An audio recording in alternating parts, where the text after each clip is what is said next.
But first to politics, and opposition leader Tony Abbott has upped the ante in his ongoing verbal battle with Julia Gillard over Afghanistan, accusing her not only of trying to lure him into a political trap with her invitation for him to accompany her on a visit to Australian troops there, but also of failing to support 3 soldiers facing criminal charges over the deaths of Afghan civilians. For her part, the Prime Minister has brought on her promised parliamentary debate on Afghanistan next week.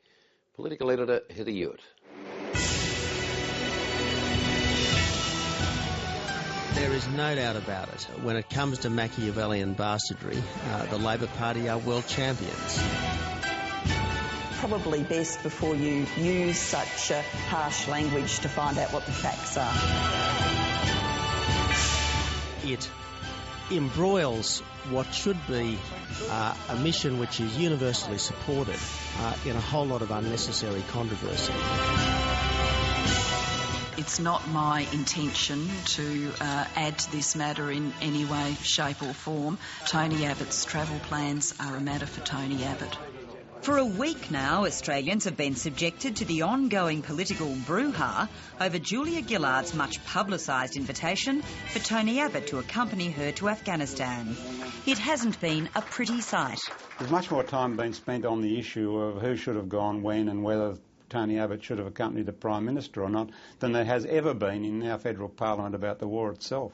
Thank you so much for having me. The debate in the Parliament is yet to come, but not before the two leaders engage in a war of words over whether Julia Gillard was trying to score political points over the revelation she'd invited Tony Abbott to travel with her to Afghanistan.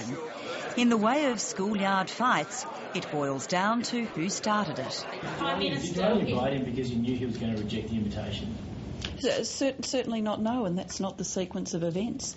I invited Tony Abbott to travel with me to Afghanistan. I thought that would emphasise the bipartisan support for the deployment. Well, I thought it was important to do this trip justice, and I didn't want to get here in an entirely jet-lagged condition. Well, I'll let Mr Abbott work out his own sleeping patterns. Look, it's always been my intention to visit the troops in Afghanistan soon, and I'm not going to talk about when that might be, but that's always been my intention, and the Prime Minister's always been aware of that intention. Your suggestion that he had a fixed date to go when I issued the invitation to him is not correct. It wouldn't have been unreasonable to have expected this to be a one-day media wonder during a quiet political week back at home. But no, it went on and on. That's because Tony Abbott had always planned to visit Afghanistan on his way home from a Conservative conference in the UK. He couldn't say so at the time for security reasons. All bets were off once back on Australian soil. It was, I think, a carefully laid political ambush. I mean, that's essentially what it was. Last night on ABC Radio, his education spokesman went even further. Trying to create the impression that Tony Abbott didn't want to visit the diggers in the field was not just an act of political bastardry, but also back alley bitchiness.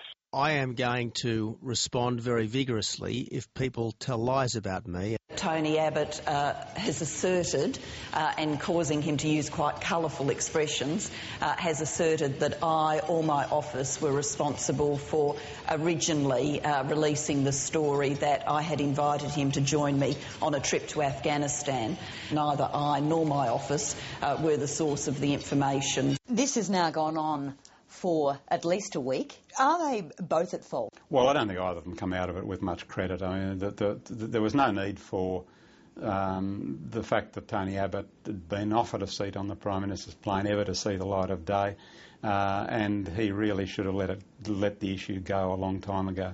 Well, it seems he's not about to let it go, upping the ante even further this morning by suggesting he wasn't confident the government had done enough to help 3 soldiers charged over 6 deaths in Afghanistan. I suspect there has been a deep failure by this government to provide these soldiers with the defence that they are entitled to. I mean, these are soldiers who were serving in our name, in our uniform, under our flag. Not were serving, are serving. They are serving. Still there. We should assume that they were doing their best for our country, and we should give them the best possible legal defence. The government is at arm's length from this. The soldiers will have their day in court. They'll be fully represented, fully supported, but they must. The case must be heard. And for the opposition to be fishing in these waters to try to find some sort of dog whistle claim that the government's somehow not supporting the soldiers, I think is quite inappropriate. Do you think Tony Abbott's just back to his old aggro ways and has managed to shake... He can't keep the discipline of election campaign for a full parliamentary term? Well, I think I'll allow our friends from the media to work their way through that question too. There's no doubt the opposition feels double-crossed by Labor over the controversy surrounding the trips to Afghanistan, a controversy Julia Gillard claims is one of Tony Abbott's own making.